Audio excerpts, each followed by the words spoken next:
vlog. I'm Ms. Rayford. I'm here with another video today. I'm going to be talking about quarantine. No, really, quarantining as a teacher and my experience so far. So we are probably at like day, including weekends, probably about 11, 12, maybe 13. I'm truly and clearly losing count. So we have been quarantined officially from school anyway, and from like non-essential jobs since about the 15th, 14th, 15th of March. And today, as it stands, it's almost midnight on March the 25th. So, you do the math. I don't feel like it. I just did it. So it is such a weird, eerie feeling in the air. Thankfully, I can say me personally, I know whose I am. I not only know who I am, but I know whose I am. So I have all confidence in that we're gonna get through this and that it's gonna all work out for our good in the name of Jesus.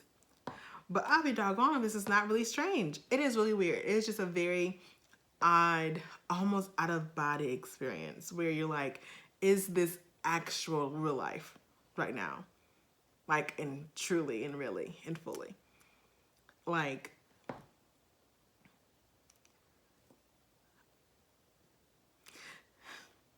so I can say what adds to this kind of like weirdness is that I'm a teacher and it is not a job that easily translates to working from home. The premise of being a teacher, especially in kindergarten, is that you have people in front of you and you're teaching them. And for me, that's not always include direct instruction. That includes lots of practice and opportunities for you to do it and for me to observe and for me to get feedback and all that kind of thing. All those kind of things. Well, can't do that. And in addition, I miss my babies. Like, I have been in touch with my families since probably literally day one and have been talking to them almost nonstop. And I feel like they can vouch for me in that. I have been in pretty regular contact with them and sending them videos of many lessons and stuff even before we were quote unquote allowed to. Because I have to continue instruct, I have to continue to practice, I have to maintain some kind of normalcy. And I know, you know, they're used to me. They're used to me in their day, you know. We're year-round school, so yes, there are like weeks where we go without seeing each other, but there's a difference here. We're prepared for track outs. We usually need our track outs when it's time for track out, and we leave knowing I'll see you after 3 weeks. I'll see you after however many days. I'll see you back on this day. Well, this is not the same situation. We left each other on the 13th without knowing when we will see each other again. Without knowing how long this will last. And as of this past Monday, we were told that we would not be going back to school until May 15th at the earliest. That would make it a whole 2 months since I've seen my kids. Since they've had really intentional in-class instruction. And as the little ones, remote learning and teaching is a lot easier in upper grades. They're a lot more independent and there's a lot more you can require of them and expect for them to be accountable on their own. That's not the case with little babies. And they are, in my classroom, I breed independence. I let them be independent and I have expectations for them to do things on their own and be a little autonomous in the classroom, but that's still under control of being in my classroom. You're here. I know you're gonna have to do the work because you're here. Well, I don't have that control at your home, nor do I really want that control at your home.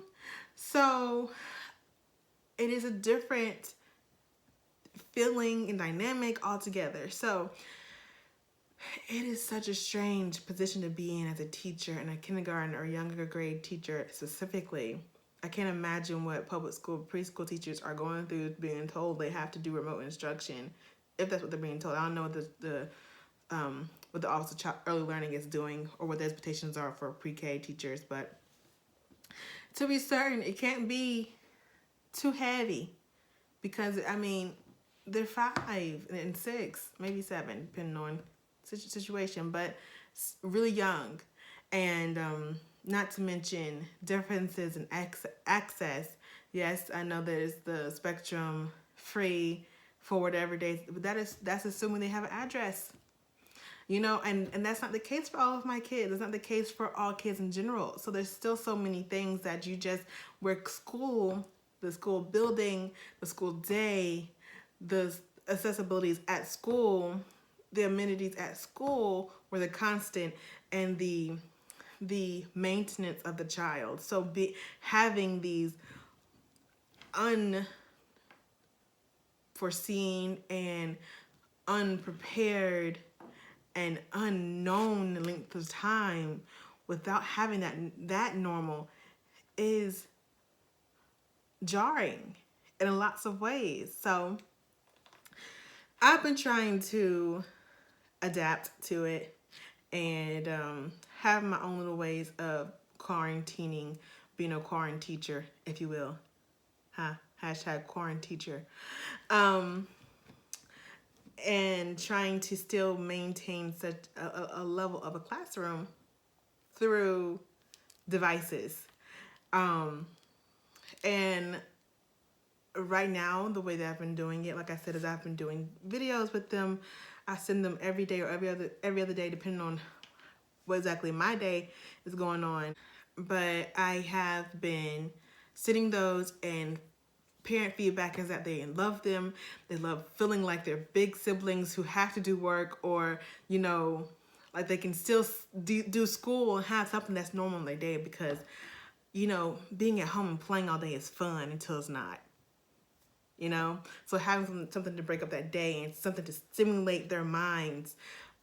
So what I did on last day of school, I had forethought or discernment, or whatever you want to call it, foresight. I sent home a folder in their book bags with them, and I told them, I say, hey guys, we may or may not have school Monday, and this folder is for if we don't have school Monday. Do not touch it before Monday. If we do have school Monday, I'll see you Monday. I can't wait. If we don't have school Monday, pull out the folder. Inside the folder were white packets that reinforce what we've been taught. So, and then there were pink pages. And those pink pages, I sent a letter in the folder for parents that says, this is just in case. These pink papers are papers that I will be doing mini lessons based on if it comes to pass that we don't have school. Oh, I'm so churchy. It comes to pass. Amen.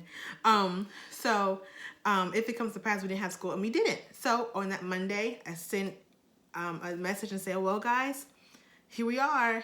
Here's the first video. I sent out the first video. I spent the whole Sunday night recording most of them, and I sent them out throughout the week, and the kids loved them.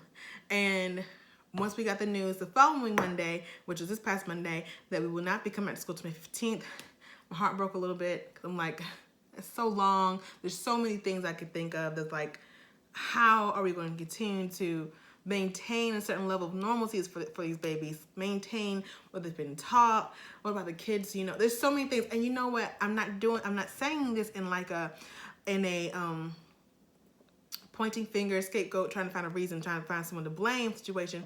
I feel like everyone needs to have grace with this. From the president on down, this is new for everybody. We don't know what we're doing. We're trying to figure it out one day at a time. And I feel like if you give that grace, you should get it back too. And if you don't get it back too, then you can't control that. But you should be a little more gracious in the situation. People are trying to make decisions with so much pressure that are really literally affecting everyone. And no one's going to make everyone happy 100% of the time. It's not possible. So we have to, I decided I was going to give grace in that. But at any rate, it does not stop me from feeling like what are we going to do? How are we going to do this? So my county is trying their best. My state is trying their best to give teachers information and disseminate it as much as they can to find some kind of consistent theme or path or way that we can all be teaching and we're all kind of locked up. Because I mean, or else we're kind of figuring out ourselves, and there's still standards that need to be taught. There's still things that kind of need to be touched on since we have extended the amount of time that we're out of school. So, I don't know what I came up here for besides just to vent a little bit and just to say that. But other quarantine teachers, we can do it. We'll get through this together. This is nothing that we've seen before. I don't want to talk about politics. I don't want to talk about why you think XYZ, conspiracy theories. We all have them. The reality is this is happening, regardless of why it is happening. And we have to be able to still live and understand that no matter why, these babies are not the reason. And they don't, it's not their fault, so they don't deserve to be slighted because we are mad at whomever. So keep pushing, keep fighting. I have been enjoying and laughing at these homeschooling memes and the appreciation that people are, the new appreciation for teachers. I'm sure people have appreciated teachers before, but the new appreciation for teachers since people have their children at home and are attempting to teach them, then they're seeing some of the stuff that we have to do with on a very mild scale. So I appreciate that every bit of it. I think every teacher kind of like, it kind of makes us smile a little bit. Like, I appreciate you finally seeing a little piece. And yes, we're still working. We still have to log hours. For those who don't know, we have to log hours of what we're doing to work from home. It's like you work from home, we all work from home. So, and we're still, and now mandates are coming out for how we need to still be doing some kind of instruction. The work from home before this was not instruction based, but it was more like for prep, planning, doing some professional developments online, educating ourselves, reading some books on, teaching and things that could just better us, prepare us for this journey that we have as teachers in general. So we're not sitting down twiddling our thumbs and getting a check, trust.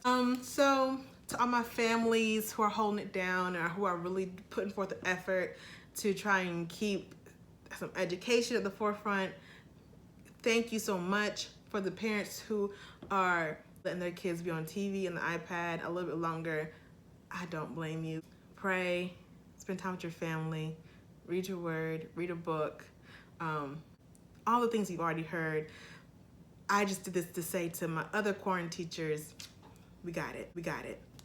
All right, guys, remember everything that you learned in kindergarten. Love you. Wash your hands, wipe down stuff, stay inside, and till next time.